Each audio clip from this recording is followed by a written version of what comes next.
Strategi grouping word yang selanjutnya adalah word network. Word network.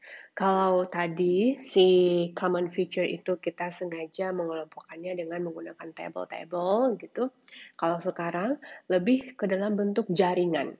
Makanya istilahnya dinamakan dengan word network.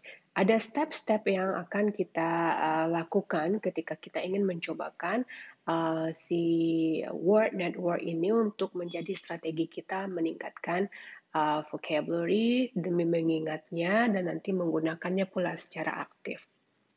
Nah, secara teorinya seperti ini, tapi kalau dilihat nanti hasilnya, oh begini, udah tahu kok ini bentuknya seperti apa. Nah, kita baca dulu si penjelasannya, apa yang harus kita lakukan untuk melakukan grouping word dengan cara word network ini. Yang pertama, choose a topic. For example, di sini saya pilih kata politik. Kemudian kita write it in the middle of a blank sheet of paper. Jadi ada satu kertas kosong, kemudian di tengah-tengahnya kita tulis kata yang akan kita pakai sebagai kata utama, pemicu kita, kata intinya, sehingga nanti itu menjadi kalau jaringan di dalam sel itu nukleusnya begitu intinya. Nah, nanti kan jaringan-jaringannya berupa garis-garis halus begitu ya. Nah, kemudian kita kasih bubble. Seperti inilah bentuknya. Seperti yang ini. Oke, tapi ini di tengah-tengah kertas kosong, gitu ya, atau di buku kita lah, tapi di tengah letaknya. Kemudian kita selanjutnya mengikuti arahan begini. What is the first word that comes into your mind which is connected in some way with it? Kan ada politik, tadi itu di tengah. Kemudian, apa sih yang terlintas pertama kali di kepala kita pada saat kita memikirkan kata politik? Nah, itu menjadi kata kedua, jaringan pertama. Kemudian, write the word anywhere you like on the paper and join it with the first word. Ini kan kata kita yang pertama tadi. Kemudian, yang terlintas setelah itu adalah terkait kata politik ini adalah parliament. Kemudian kita disuruh join, kita bubble juga, karena ini pakai bubble juga, kebanyakan boleh bubble atau apapun yang disukai. Kita join, kita beri garis halusnya. Nah, itu dia. Jadi politik, kata pertamanya adalah parlemen, kita hubungkan dia. Kemudian, setelah kita melakukan aktivitas itu, kita disuruh continue this way. Kita disuruh melanjutkan begitu. Mau dari mana lagi? Kita mau dari yang politik lagi. Kalau iya, bikin garis lagi di sini. Atau kita lanjut ke parlemen. Oke, bikin garis dimanapun suka. Lanjut, lanjut, lanjut, lanjut sehingga membesar jaringan kata itu. Ini dinamakan dengan word network. Nah, continue this way, katanya begitu, adding new word as you think of them. Apapun yang mungkin terkait dengan kata yang telah ada pada jaringan. Tambah lagi, sehingga orang lain akan sulit sih membacanya, cuman itu kan metode kita, jadi kita yang paham cara bacanya.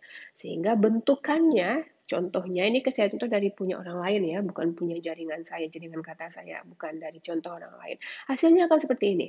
Nah, ini adalah kata kita yang pertama. Si politik kan kata kita yang pertama tadi. Ini kan kata kita yang kedua. Ini kata yang pertama, ini kata yang kedua. Bertambah dia, ternyata si politik, parlemen kan yang cabang yang pertamanya. Nambah lagi dia. Ada Dewan Perwakilan di sini, House of Lords, nyambung lagi, ratify laws, minister, civil servant, hingga tergabung kepada parlemen kalau di sini. Lalu parlemen ini cabangnya ada lagi, election, to vote, nyambung lagi sama polling station, nyambung lagi ke sini, sehingga ini adalah cabang dari parlemennya. Apapun bisa, kalau saya analisa punya orang ini ya, kalau dari sini, cabang parlemen misalnya, ini adalah orang-orang yang ada di sana, di parlemen. Kemudian di sini, parlemen yang bagian sini, kegiatan yang dilakukan oleh parlemen. Kalau yang di sini berarti untuk masuk politik, masuk ada left wing, right wing, dan ada partai pendukungnya. Oke, lalu politik itu ada politician. Politician itu akan menjadi prime minister, misalnya. Yang saya pikirkan ya, dia tergabung ke member parliament. Mungkin ada lobby. Nah, itu yang saya tangkap dari sini. Nah, kita bisa bikin jaringannya seperti apa? Mungkin kita pakaikan yang simple aja dulu, yang sederhana.